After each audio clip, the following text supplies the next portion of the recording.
Assalamualaikum warahmatullahi wabarakatuh. Waalaikumsalam warahmatullahi wabarakatuh. Waalaikumsalam warahmatullahi wabarakatuh. Wabarakatuh. Selamat Selamat pagi anak-anak Ibu. Bagaimana kabar hari ini? Baik, Bu. Pagi, Bu. Baik. Baik. Bu. Pagi ini sebelum itu kita akan mengecek kehadiran dulu ya. Siapa yang sudah masuk dan siapa yang belum di Google Meet ini. Coba kalian tengok kanan kiri kalian. Siapa yang belum masuk? Masuk semua, Bu, kayaknya. Oh ya, baik. Hadir semua ya. Nah, pagi ini kita akan belajar tema 9, subtema 3, pembelajaran ke-6. Sebelum memasuki pembelajaran kali ini, mari kita berdoa terlebih dahulu. Ibu meminta Maratu untuk memimpin doa teman-temannya ya.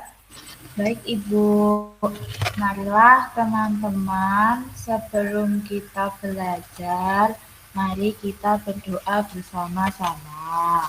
Berdoa mulai.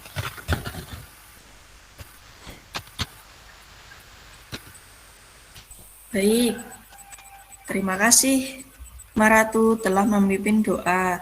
Ini bertujuan untuk memberikan kita kelancaran, kemudahan, dan ilmu yang kita pelajari hari ini dapat bermanfaat untuk kita semua.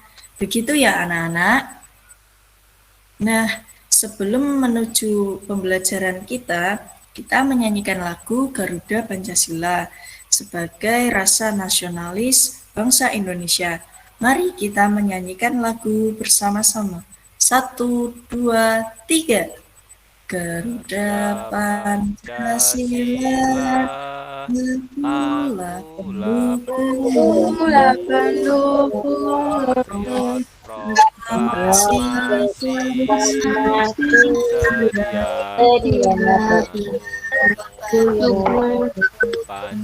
Pancasila rakyat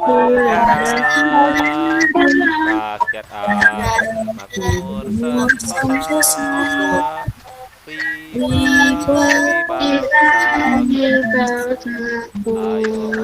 Ayo maju, maju, ayo maju, maju. Wah, ternyata anak-anak Ibu hafal ya. Hebat-hebat anak Ibu. Selanjutnya, untuk mengingat kembali materi pembelajaran sebelum itu, kita kemarin pembelajaran tentang apa ya? Coba siapa yang tahu? Dwiki? tentang mengidentifikasi pengaruh kondisi geografis terhadap lingkungan manusia, Bu. Terhadap kegiatan manusia. Ya, betul sekali Dwiki. Kita belajar tentang mengidentifikasi pengaruh kondisi geografis terhadap kegiatan manusia. Nah, untuk pembelajaran kali ini, kita akan mempelajari tentang pelaksanaan hak dan kewajiban di kehidupan sehari-hari. Nah, sebelum itu, siapa yang sudah tahu apa itu hak dan kewajiban? Coba.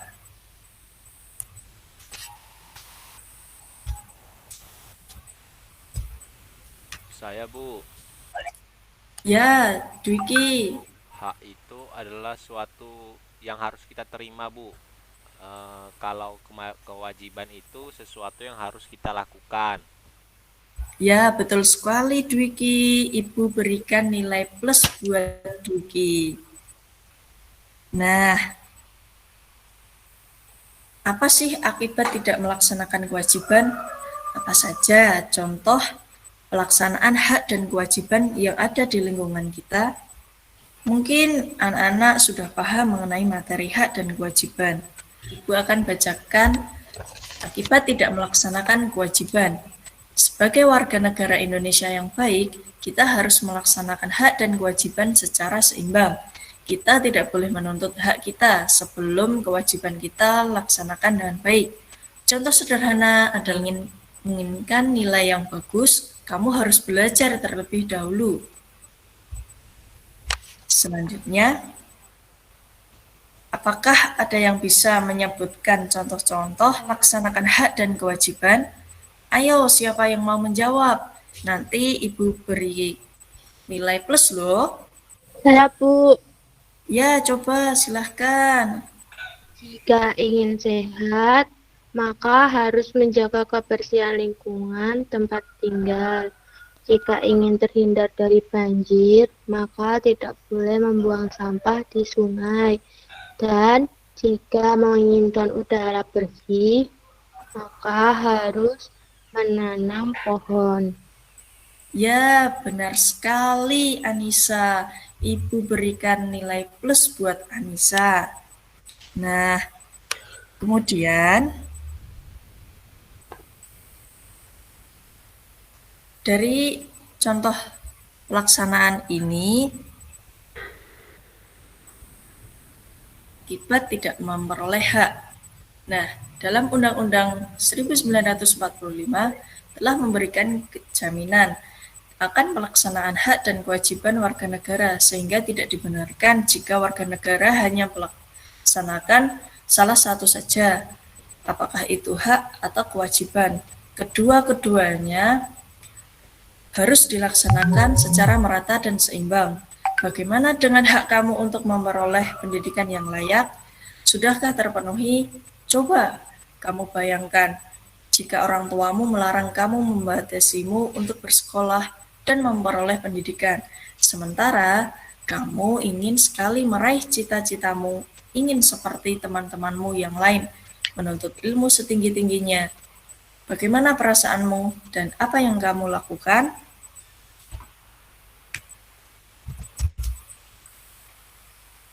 Nah, berikut ini ada sebuah teks mengapa Jakarta setiap tahun banjir. Itu adalah contoh tidak melaksanakan kewajiban di lingkungan sekitar kita. Coba, pada paragraf pertama ini, siapa yang mau membacakannya? Ibu akan beri nilai plus lagi. Saya, Bu. Ya, Dwiki. Paragraf ini, Bu, cerita mengapa Jakarta setiap tahun banjir kan, Bu? Iya, betul. Bu, saya mau, Bu. Ya, silahkan. Mengapa Jakarta setiap tahun banjir? Setiap musim hujan, Jakarta banjir. Saat di Jakarta tidak terjadi hujan lebat, tetapi di puncak hujan lebat, Jakarta pasti banjir. Orang-orang menyebut banjir kiriman. Mengapa begitu? Daerah puncak di Bogor lebih tinggi daripada Jakarta. Di puncak yang berhawa dingin, banyak didirikan villa tempat berlibur. Pembangunan villa di puncak dilakukan dengan menebang pohon-pohon di hutan-hutan daerah tersebut. Akibatnya, wilayah hutan banyak berkurang. Ketika di puncak turun hujan lebat, air terus mengalir ke bawah karena tidak ada akar-akar pepohonan yang dapat menahan air hujan di dalam tanah. Air hujan terus turun ke dataran yang lebih rendah hingga terkumpul di sungai. Air sungai akan mengalir deras menuju ke laut. Baik, terima kasih Dwiki telah membacakan paragraf pertama. Nah, selanjutnya kita akan membacakan paragraf kedua. Coba, siapa yang mau lagi? Seperti Dwiki. Saya, Bu. Ya, silakan Rian. Jakarta berada di dekat laut. Sungai-sungai di Jakarta menerima aliran deras air sungai dari Puncak dan Bogor. Jika sungai di Jakarta cukup besar untuk menampung derasnya sungai, tentu tidak akan terjadi banjir. Namun, sungai-sungai di Jakarta banyak yang sudah sempit dan dangkal. Selain karena lumpur, sempit dan dangkalnya sungai di Jakarta juga akibat kebiasaan buruk warga yang membuang sampah ke sungai. Selain itu, tanah terbuka untuk resapan hujan di Jakarta semakin sempit. Banyak lahan sudah berubah menjadi gedung dan bitumen. Ketika hujan, sedikit sekali air yang dapat diserap tanah. Sisa air hujan mengalir ke selokan dan berlanjut ke sungai. Sudah, Rian? Sudah, Bu. Ya, terima kasih. Ibu akan berikan 1 nilai plus buat Rian. Nah, Ibu akan membacakan seterusnya. Untuk menampung air hujan yang turun di Jakarta saja perlu sungai lebar dan dalam. Apalagi jika ditambah air hujan yang mengalir dari dataran tinggi seperti Bogor dan Puncak. Oleh karena itu, sungai tidak akan muat menampung semua aliran air tersebut. Akibatnya, air meluap keluar dan membanjiri Jakarta. Nah, demikian sebuah contoh dari tidak melaksanakan kewajiban di lingkungan sekitar. Selanjutnya, carilah informasi pada bacaan tersebut, kemudian lengkapi gambar peta pikiran tersebut. Apakah ada yang ingin ditanyakan, anak-anak? Tidak, Ibu. Ya, baik. Nah, dari semua itu, setelah membuat laporan dari sebelum ini, kalian membuat laporan hasil wawancara, seperti contoh dalam kotak berikut ini ya. Baik, tidak terasa pembelajaran kali ini kita sudah selesai saja ya, Nak. Nah, apakah ada yang masih ingin ditanyakan? Ada, Bu. Ya, baik. Untuk mengevaluasi pada pembelajaran kali ini, Ibu sudah mengirimkan link Google Form melalui grup WhatsApp untuk kalian kerjakan. Kalian meminta kepada ayah bunda untuk membantu membukakan link tersebut ya. Ibu akan berikan waktu 20 menit untuk mengerjakannya. Kemudian akan muncul nilainya secara langsung. Nah, bagi yang nantinya belum beruntung untuk nilainya bagus, kalian harus tetap bersemangat. Jangan pernah putus asa. Nah, pembelajaran kali ini mengasihkan bukan? Tentunya iya kan? Iya, Bu. Nah, anak-anak, tadi kita sudah belajar tentang apa ya? Ada yang masih ingat? Coba. Tentang banjir, Bu. Pelaksanaan hak dan kewajiban di kehidupan sehari-hari, Bu. Iya, betul sekali ini, Jelita. Karena sudah semangat dari awal hingga akhir pembelajaran ini, Ibu akan memberikan reward yang akan Ibu kirim melalui grup WhatsApp karena sudah bersemangat dan bekerja keras. Oke anak-anak, pada pembelajaran kali ini Ibu cukup sekian. Untuk pembelajaran yang akan datang, kita akan belajar tema 9, subtema 4, pembelajaran pertama.